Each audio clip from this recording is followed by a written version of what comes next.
shadow of the U-boat blockade already cast its chill upon us. All our plans depended upon the defeat of this menace. The Battle of France was lost. The Battle of Britain was won. The Battle of the Atlantic had now to be fought.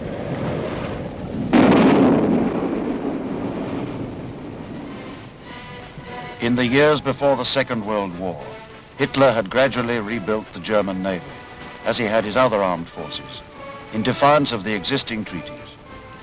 The pocket battleships, light in weight but carrying formidable armament, allowed Germany to evade the clauses of the Treaty of Versailles, a treaty that had already been violated since 1935 by the construction of U-boats. Meanwhile, Hitler doesn't believe, contrary to his admirals, that this time the outcome of the war will be decided on the oceans. He sacrifices naval interests in favor of the Air Force. Most German admirals do not oppose Hitler's decisions and even praise him to his face, as does Grand Admiral Raeder. My leader, you have led us, the Navy, and a whole grateful nation out of the darkness of night towards the sunrise and a bright future. May the blessing of the Almighty be with you and the German people on the steep and arduous road to triumph on which you are leading us. They form a particular caste in the hierarchy of Germany, these professional sailors who are yet dedicated Nazis. Raeder, Grand Admiral of the fleet, and the Commander-in-Chief of the U-boats, Admiral Dönitz.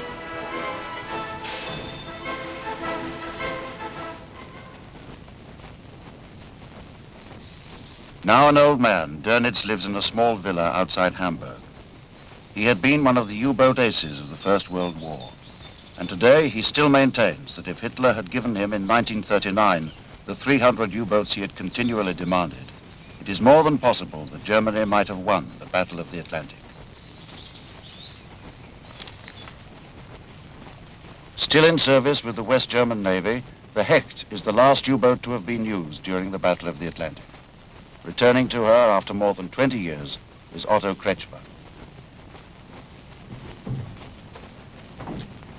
During the Second World War, Kretschmer was one of the most successful U-boat captains, known as the Wolf of the Atlantic.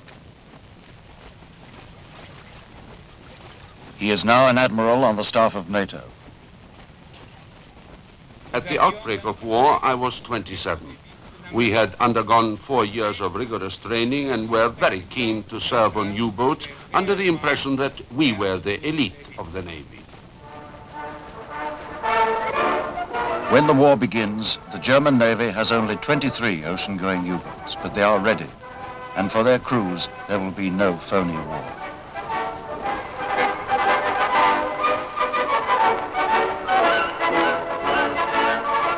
From the first day when they leave to the sound of martial music for the open sea, the war will be savage, exciting, and full of action.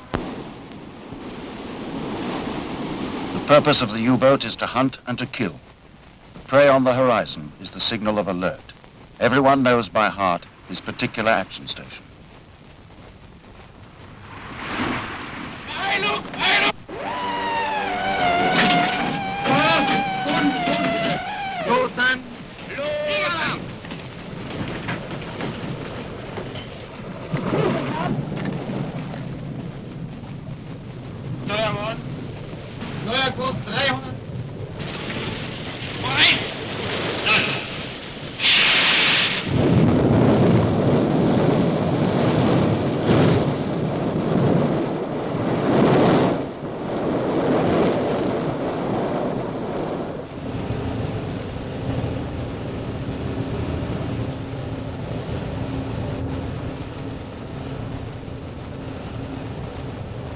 Everything now hangs on the word of the captain, who sees for all, thinks for all, and decides for all.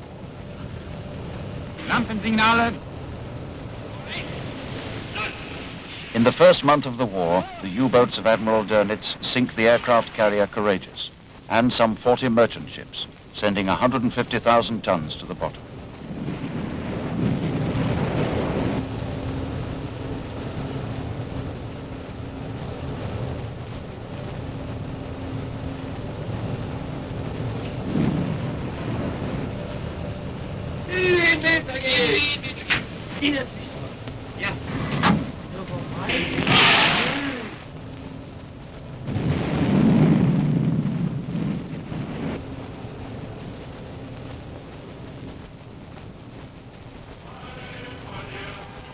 On the 17th of October, 1939, Captain Gunther Prien and the crew of his U-boat are received in triumph upon their return to Germany. On the night of the 13th, Prien had slipped into the anchorage of Scapa Flow in the Orkneys. Hugging the seabed, and in spite of strong currents, his U-boat had managed to bypass the block ships sunk in one of the entrances. Once through, Prien found the home fleet at anchor in the moonlit bay. Calmly, he released 7 torpedoes at the assembled warships, sinking the 27,000-ton battleship Royal Oak. And before the surprised Royal Navy could recover from the attack, his U-boat withdrew past the block ships and regained its home base at Kiel. Prien and his crew were received by Hitler, and Dönitz was promoted admiral.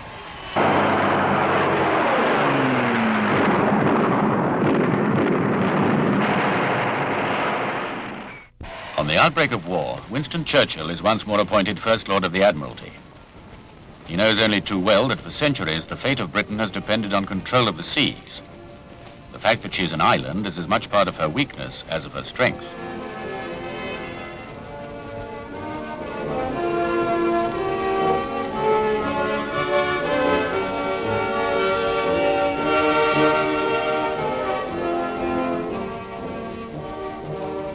Churchill hastens to arm British merchantmen and urgently reintroduces convoys, the age-old system of defense employed by every naval power since warfare began. The immediate responsibility for convoy organization and protection falls to Admiral Sir Percy Noble, the brilliant Commander-in-Chief Western Approaches. Every month, up to 1,000 ocean-going ships bring to Britain from all over the world the vital supplies she needs to live and to enable her to defend herself. At the end of 1939, the Admiral Graf Spee, one of Hitler's 3 pocket battleships, commanded by Captain Langsdorff, is preying on British shipping in the South Atlantic. But the British cruisers Achilles, Ajax, and Exeter are one of the hunting groups sent to track down the pocket battleship. Cleverly judging the Graf Spee's next probable move, Commodore Harwood, who commands the squadron, takes up his station off the River Plate on the Argentine coast. At dawn on the 13th of December, Graf Spee appears on the horizon and battle begins.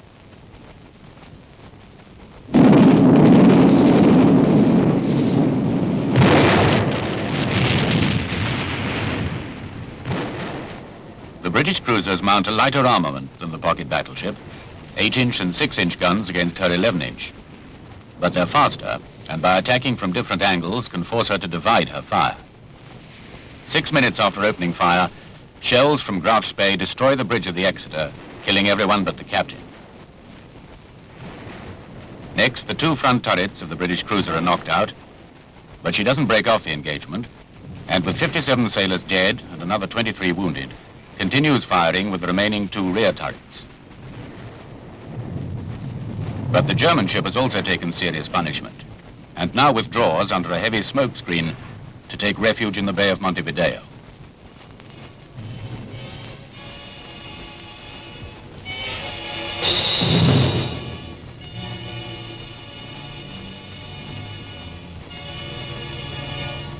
According to international convention, the Graf Spee can stay in a neutral port for 72 hours. But it would take Captain Langsdorff at least 2 weeks to repair the damage to his ship. Meanwhile, his crew begin to land the wounded and bury those killed in action.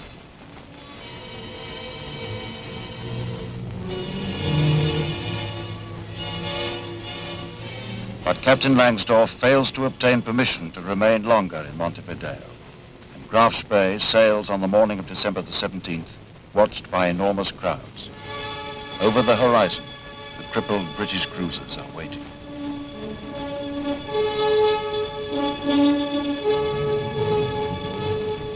Eight miles out from the port, Graf Spee, pride of the German Navy, scuttles herself on Hitler's orders with the ensign flying. The fate of his ship and crew have been settled. But 3 days later, in his hotel room in Montevideo, the courageous Captain Langsdorff settles his own fate with a bullet. Not for a long time will a German surface raider risk sailing the open Atlantic.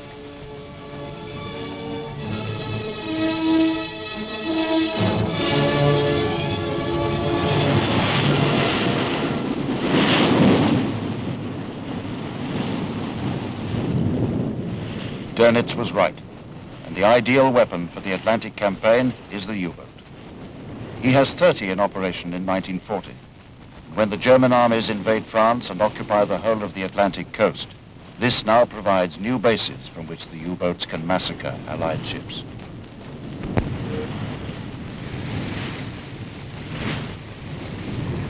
German submariners refer to this period as the happy time. It is the time of the great aces, Prien, Schepke, Kretschmer. Their low silhouettes almost invisible in the dark, the U-boats attack at night on the surface. The ASDIC detecting gear in the escorts is of little use against a surface U-boat. The bolder commanders, such as Kretschmer, even penetrate between the columns of the convoys to pick their victims.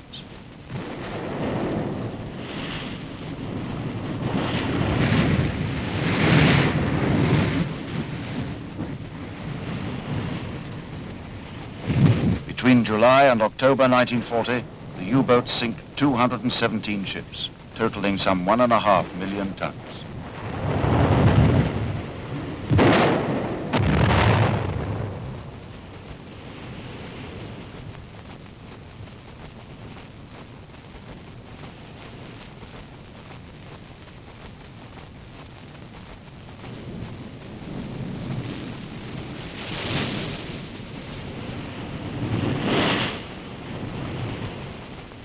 On occasion, the U-boats themselves give aid to the survivors.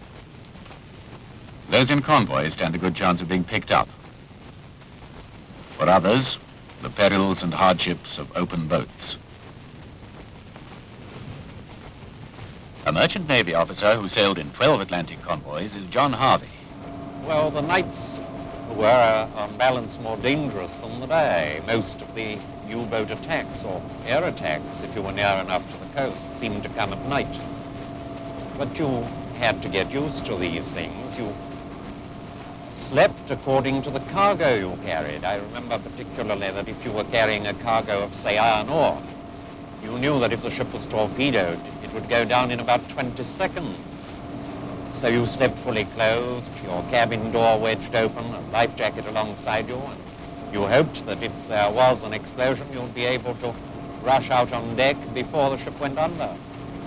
If you were carrying high explosives, you got into your pajamas, closed your cabin door, and had a normal night's sleep.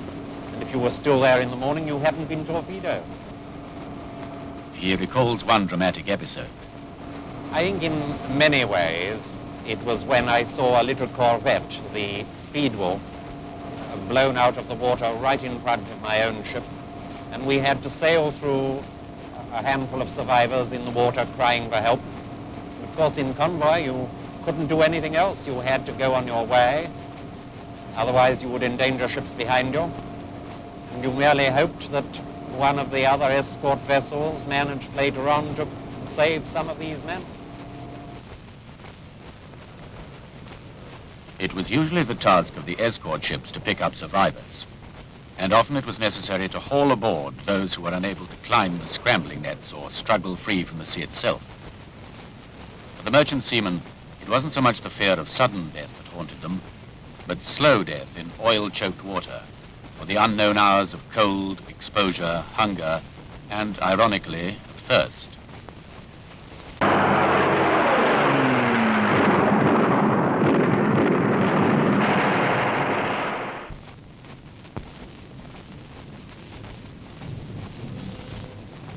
The convoy system is the only sure defense against the U-boat wolf packs. This method calls for the highest degree of team spirit and discipline from the merchant seaman, two qualities abundant in the British character. But it also takes courage and patience to plod for day after day from one side of the ocean to the other, from the tip of Ireland to the tip of Newfoundland, at the disheartening speed of 7 knots. A convoy is an immense floating target of 10 or more columns of 4 or 5 ships, each 500 yards apart, altogether some 6 miles wide, a mile or more long.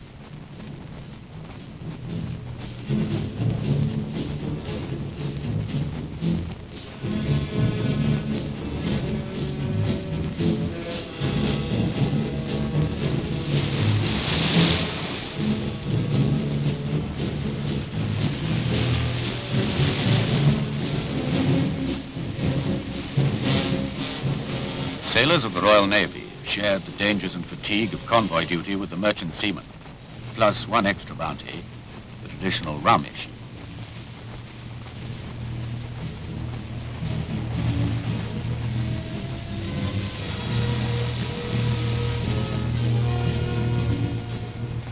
That autumn was a disastrous time for Allied merchant shipping in the Atlantic. One convoy that left Newfoundland in October 1940 with 35 ships arrived in Britain with only 14. 21 were sunk by U-boats on the crossing. Certainly a record loss, but many convoys lost 20% of their number.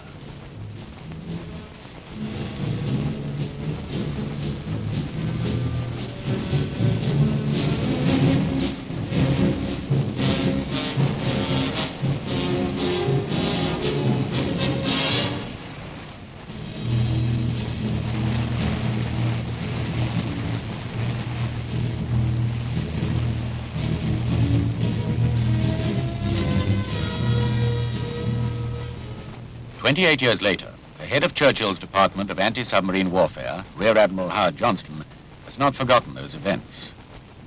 At first, a few submarine captains were very successful in this area, while all our forces were employed on anti-invasion duties. However, early in 1941, our forces became stronger, and we were able to escort further into the Atlantic. The submarines moved further out to a gap which was beyond the 600 miles from Iceland, England, and Newfoundland, and operated in that area. At that time, in 1941, the enemy started concentrating their U-boats in packs on the surface.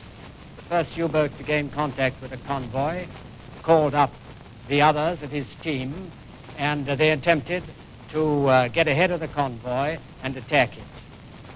We had a limited number of escorts at that time, but new construction was coming along. The Royal Canadian Navy was in action from St. John's, and towards the end of 1941, in spite of very heavy losses, it seemed as though we might be able to hold our own. Aboard the battleship Prince of Wales, Churchill and Roosevelt meet in August 1941 to agree on the objectives of the war. The United States has not yet entered the conflict, but it's not neutral. The conference is known as the Atlantic Meeting. The United States has already lent 50 old destroyers to Britain against a 99-year lease of bases in Newfoundland and the Caribbean. During 1940, escorts had averaged only 2 per convoy. By 1941, more are now available, but still far too few to beat off the wolf packs.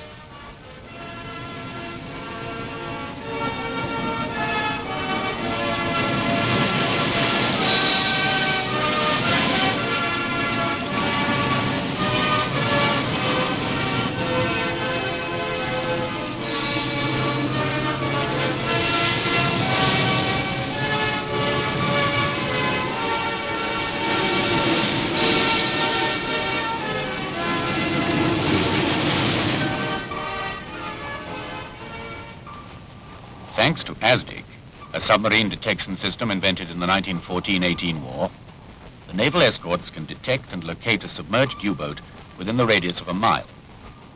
Running in towards it, the moment can be calculated when the U-boat is directly beneath.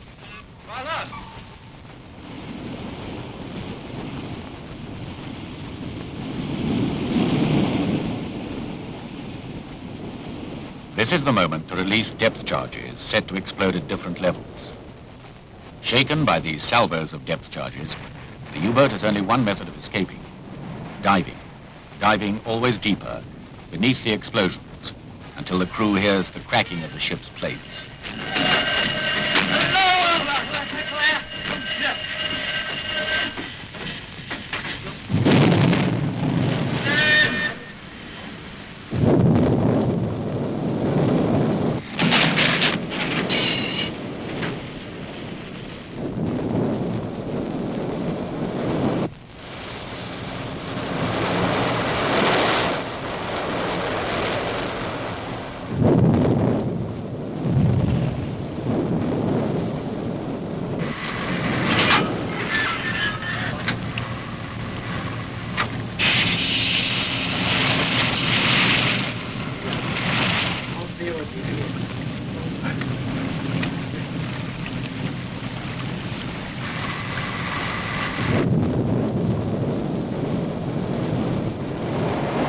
the spring of 1941, the escorts strike back against the U-boats. Between March and October, they sink 17. It is the end of the happy time, the end of the aces. In March, 2 of Admiral Dönitz's young wolves, Preen and Schepke, are sent to the bottom in full view of their comrade Kretschmer.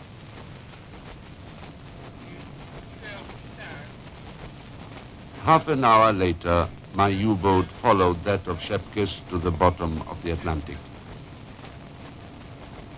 Altogether, the 2 of us had managed to sink 1,300,000 tons of shipping.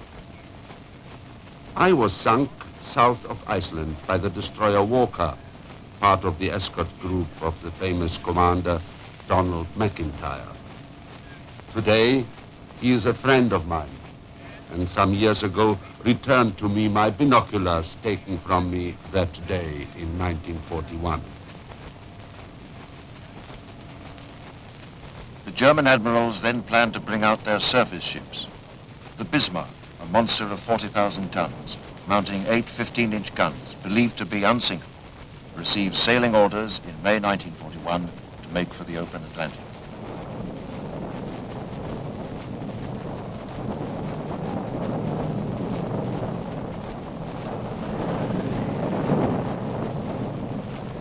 In company with the cruiser Prince Eugen, it leaves its Norwegian port and makes a great detour by the north of Iceland and near to polar waters. It emerges in the North Atlantic, but the Royal Navy is waiting. The heavy guns of the Bismarck prove devastating.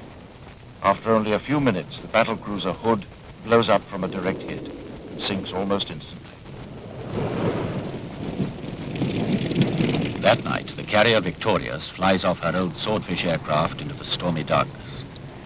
A torpedo hits the Bismarck's armored hull. Trailing oil, she is forced to make for the port of Brest. The British fleet loses touch with her, and she nearly escapes. In the nick of time, Swordfish from the Ark Royal cripple her with a torpedo hit which jams the battleship's rudder.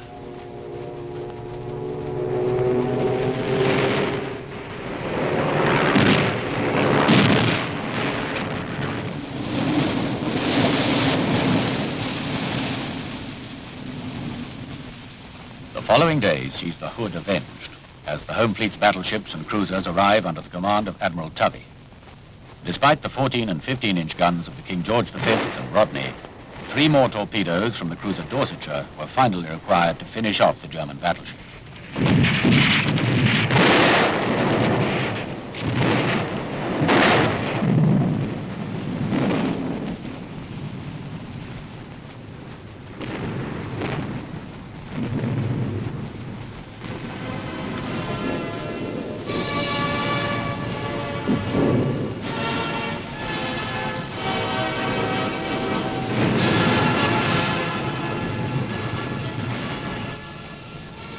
The Germans now use another weapon against convoys, the aeroplane.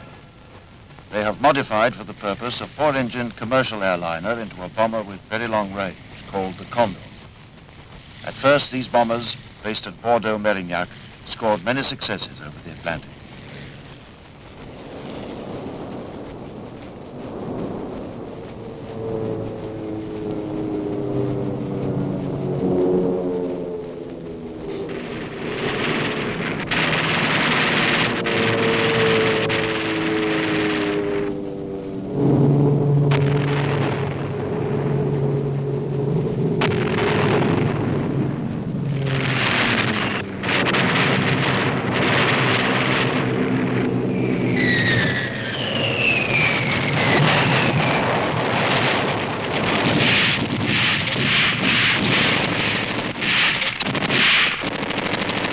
However, in 1941, the Allies took countermeasures with increased supplies of efficient anti-aircraft guns. And the first escort carrier made its appearance, with fighters which could patrol and protect the convoys. In early 1942, Dönitz ordered the construction of massive U-boat pens in reinforced concrete at Lorient, their principal base. And the Admiral now gave his commanders a new objective: shipping off the American coast.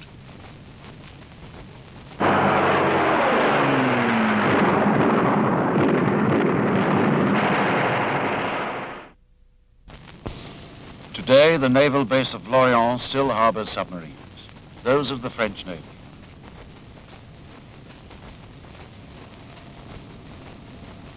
One of the few survivors of the wolf packs of Admiral Dönitz is Captain Peter Kramer, who has returned to the concrete lair from where he set out 26 years ago to hunt in the waters off the American coast. I sank about 100,000 tons, including 2 destroyers, and I also shot down 2 aircraft. I went to the Florida Cape, Miami Beach, and on occasions so close to the coast that I could see car headlights. One night, I picked up a convoy. I sank 3 ships, and a few hours later, 1 more. I was in so close that a tanker actually touched me as it went down. 1942 was another year of triumph for the German U-boats. A second happy time. It is the year of long trips across the Atlantic. The U-boats have no opportunity to return to port and have to carry out all repairs at sea as best they can.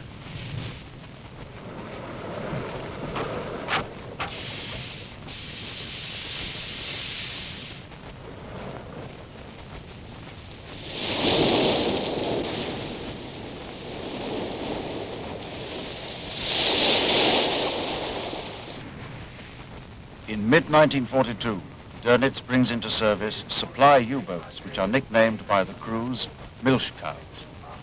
They are always punctual at their rendezvous, and they bring the U-boats all they need for living and fighting.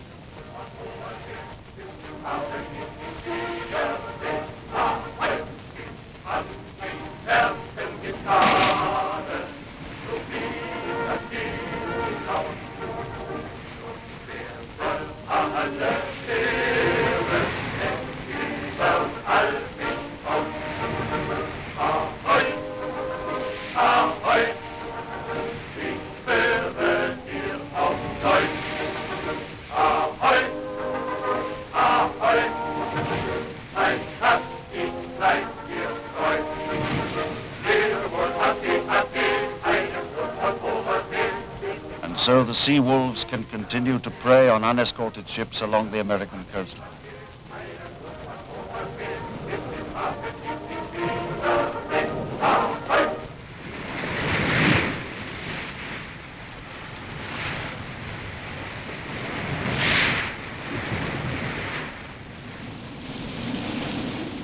It's an exciting hunt that stimulates the entire crew, in spite of the fact that life aboard a U-boat is hardly pleasant.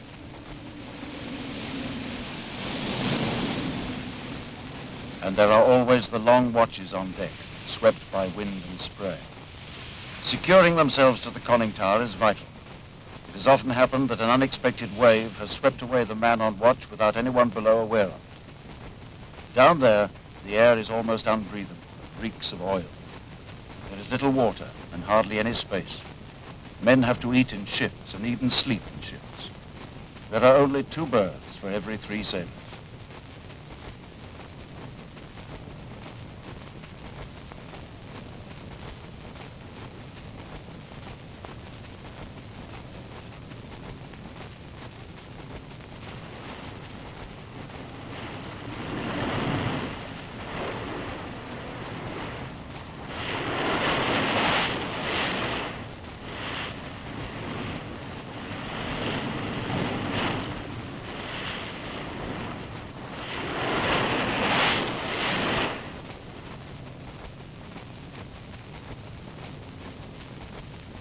However, the reward is at the end of the trip.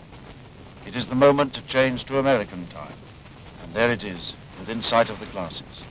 The promised land, as they like to call it. There are even the headlights of cars on the coast. And, with a bit of luck, the skyscrapers of New York.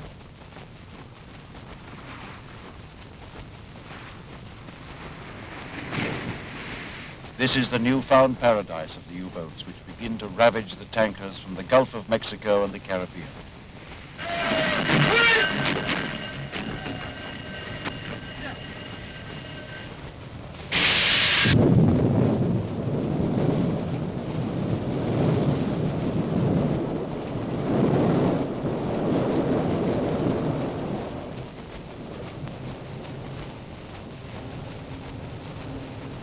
The sea wolves break all existing records within sight of the American coast itself. In June alone, 121 ships are sunk. Then the American convoys are organized. Sinkings drop dramatically. U-boat losses rise steeply. During 1942, 85 U-boats are destroyed. But those which did return to Lorient flew many victory pennants proclaiming their successes. White for merchantmen, red for naval vessels.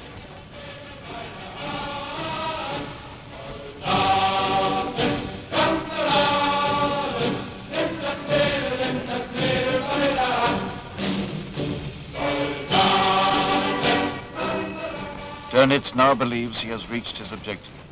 He has at last some 100 U-boats in operation and is producing another 20 each month.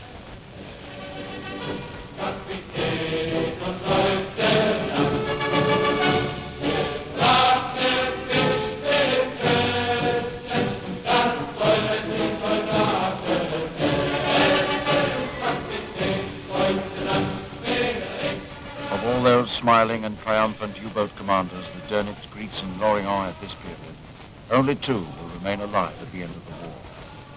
Out of the entire force of 39,000 German submariners, 32,000 were to die.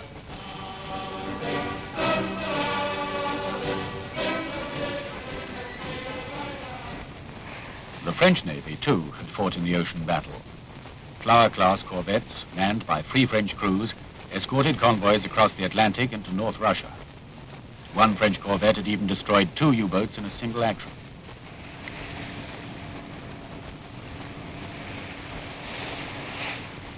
At the end of 1942, the wolf packs of Admiral Dönitz still believe that victory is not far off.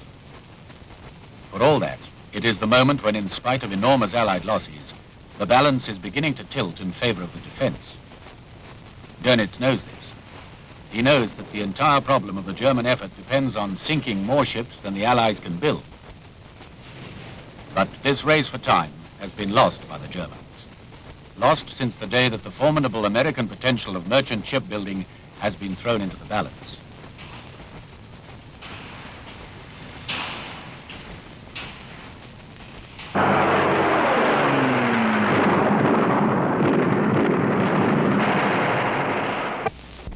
American industrialist introduces prefabrication into shipbuilding on a gigantic scale.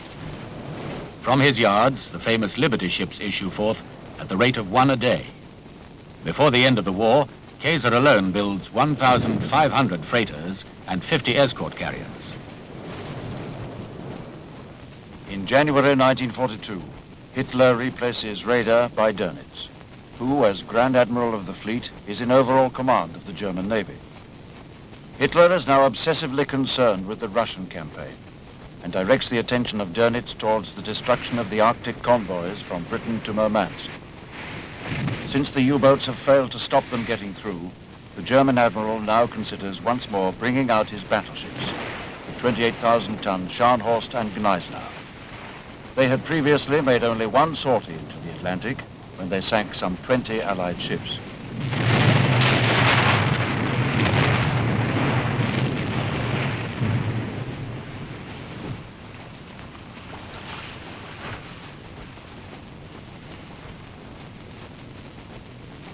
The 2 battleships took refuge in Brest on their return, remaining there throughout 1941.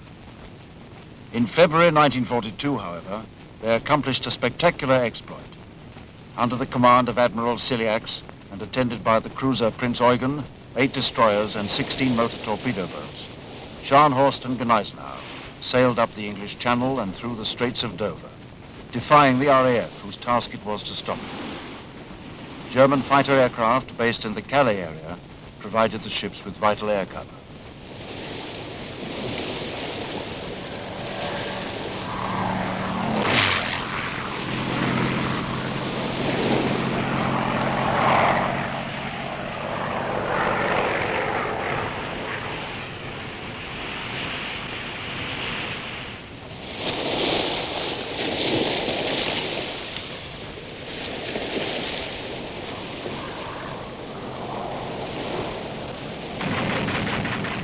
.250 bombers of the RAF failed to damage them.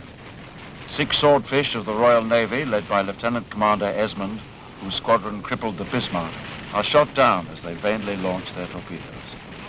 And the battleships manage to avoid further attacks from both destroyers and motor torpedo boats.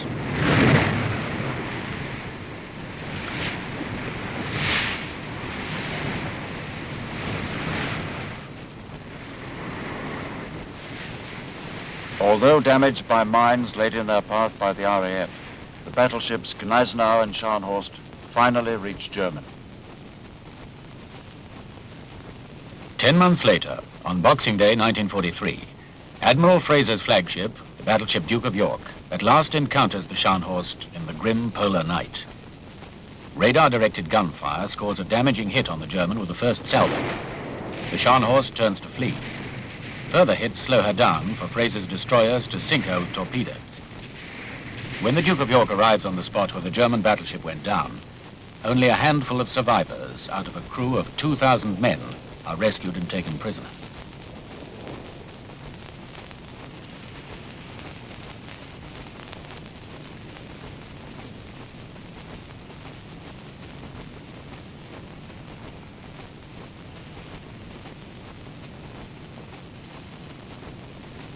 "25 years later, the end of the Scharnhorst remains for Admiral of the Fleet, Lord Fraser, a memory not only of a victory, but also of a tragedy. And then my destroyers attacked, and we felt the explosion of the torpedoes, and we knew she was finished. And then I closed her, and we opened fire again, so we weren't quite certain what happened. And then she turned over. Well, I never saw her go down, actually, but it was a terrible sight in a way to see a ship of that size going down that way with 2,000 people on board, including, I think, there were about quite a lot of young midshipmen, and we only picked up 30 because in those icy waters, of course, you don't last more than a couple of minutes. And that was the end of that battle. Dönitz now uses every means at his disposal to sink more and more ships. His motor torpedo boats attack like wasps as convoys skirt the British coast. With a crew of 3 or 4 men, a motor of 2,000 horsepower, and only their torpedoes as a load, they skim the waves at 65 miles an hour. They come in and take up positions off the Thames estuary, waiting for passing shipping. And after launching their torpedoes, they return at full speed towards the French coast.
"1943 marked the turning point in the Battle of the Atlantic.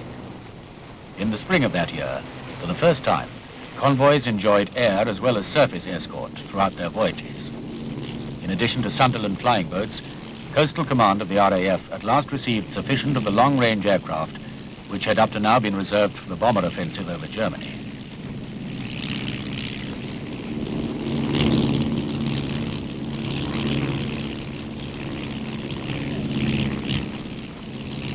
The combination of air and surface escort sent the U-boat loss rate rocketing. By April, 1 U-boat was being lost for every 3 escorted ships sunk. In May alone, surface and air escorts destroyed 25 U-boats. Dönitz confessed that losses had reached unbearable heights. On the 24th of May, defeated, he recalled all U-boats from the North Atlantic convoy routes.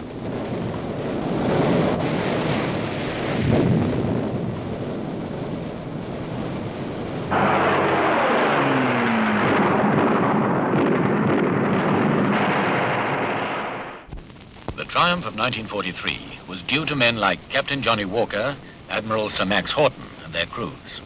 One escort commander, Peter Gretton, now a vice admiral, recalls, "It was a very exciting time. My group were working in March 1943 when there were many losses, when the situation was very serious, and we were not depressed, but we were worried. Then suddenly, by a combination of circumstances, the situation seemed to change very quickly. I had the fortune to take part in 3 different convoys between the end of March 1943 and May 1943. First of all, my group took a convoy eastbound from Canada to England, and we were attacked by many submarines, by a pack of about 20. And although we lost some ships, we sank 3 submarines, and we had a very tense battle. Immediately afterwards, after only about a week in harbour, we brought a convoy in ballast, empty, from England west of about, across the Atlantic, a convoy of about 40 ships. And during the 14 days of this passage of this convoy, over 60 German U-boats tried to attack. This was far and away the biggest convoy battle of the war, and in the end, although we lost 12 ships, 7 German submarines were sunk by various causes, by surface ships, by aircraft, and in one case by a collision between 2 submarines. They came in together so close that they collided and sank each other. And then, only a week later, my group also escorted a 3rd convoy from Canada to England. And in this case, we were attacked by one pack of 20 U-boats, and we had a most satisfactory finish. We did not lose 1 ship. We sank 5 submarines, 3 by the escorts and 2 by aircraft, and we reckoned that we'd won a good victory.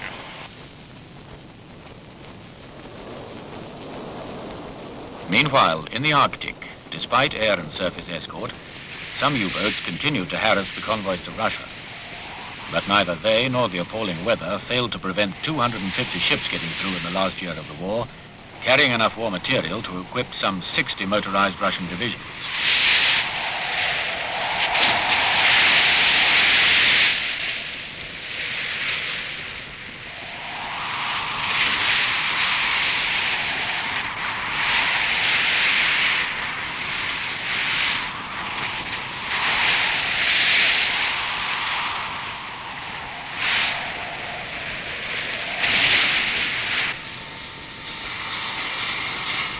Dönitz refuses to give up and secretly builds underground factories safe from bombing.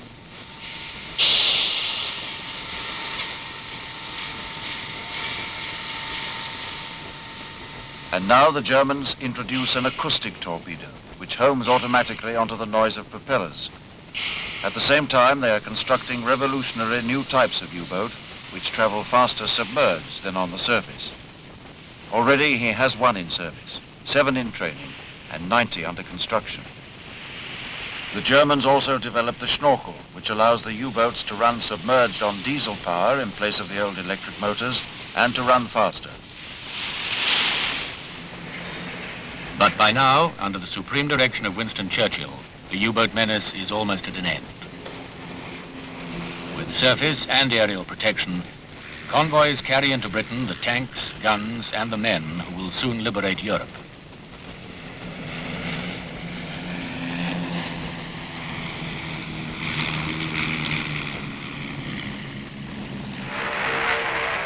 The U-boats try a final assault, but they are massacred by attacks from patrolling aircraft and ships.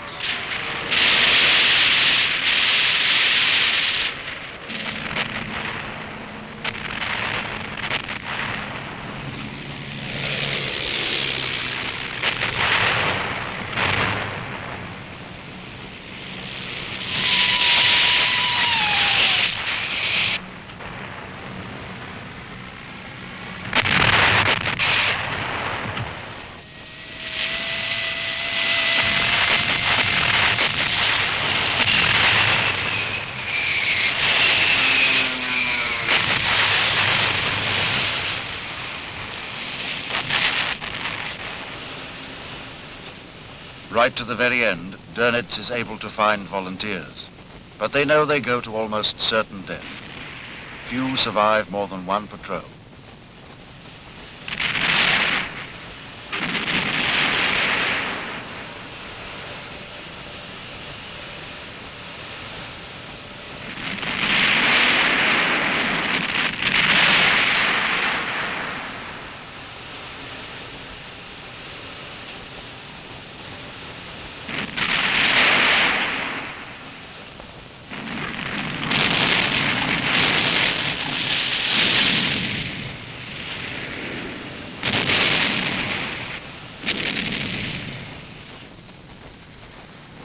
The end came suddenly.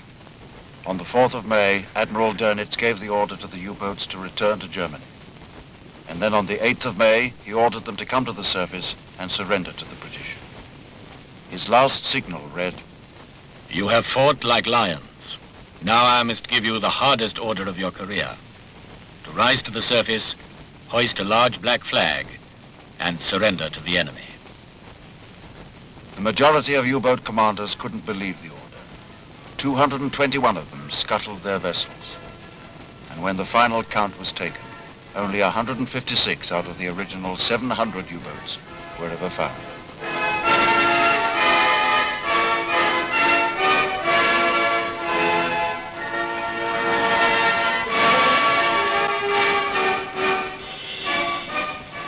Surrendered U-boats are escorted into Allied ports, and the British can at last study these wolves who for so long have terrorized the Atlantic. During the course of 6 years of war, they had sunk, by gunfire and torpedo, 2,771 Allied ships, 14.5 million tons. It was Churchill himself who one day would write, The only thing that ever really frightened me during the war was the U-boat peril.